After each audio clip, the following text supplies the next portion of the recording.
ಎಲ್ರಿಗೂ ನಮಸ್ಕಾರ. Saturday morning ನಾನಿವತ್ತು ಬ್ರೇಕ್ಫಾಸ್ಟಿಗೆ ಹೆಸರುಕಾಳು ಅನ್ನನ ಮಾಡ್ಕೊಳ್ತಾ ಇದ್ದೀನಿ. ನಾನಿಲ್ಲಿ ಹೆಸರುಕಾಳು ಮತ್ತು ಅನ್ನನ ಒಂದೇ ಸಲ ಕುಕ್ಕರ್ನಲ್ಲಿ ಬೇಯಿಸ್ಕೊಂಡೆ. ಇಲ್ಲಿ ನಾನು 1 ಗ್ಲಾಸ್ ಆಗೋಷ್ಟು ಸೋನಾ ಮಸೂರಿ ಅಕ್ಕಿನ ತಗೊಂಡಿದ್ದೆ, ಅದನ್ನು 10 ನಿಮಿಷ ನೆನೆಸಿಟ್ಟಿದ್ದೆ.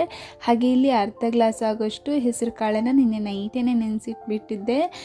ಹಾಗಾಗಿ ನಾನು ಒಂದು ಗ್ಲಾಸ್ ಸೋನಾ ಮಸೂರಿ ಅಕ್ಕಿಗೆ 2 ಗ್ಲಾಸ್ ನೀರು, ಹಾಗೆ ಅರ್ಧ ಗ್ಲಾಸ್ ಹೆಸರು ಕಾಳಿಗೆ 1 ಗ್ಲಾಸ್ ನೀರನ್ನು ಹಾಕ್ಕೊಂಡು 3 ವಿಸಿಲ್ ಅಂದರೆ 2 ವಿಸಿಲಾಗಿ 3ನೇ ವಿಸಿಲ್ಗೆ ಅರ್ಧ ವಿಸಿಲ್ ಬರೋಷ್ಟರಲ್ಲಿ ಆಫ್ ಮಾಡಿಬಿಟ್ಟೆ.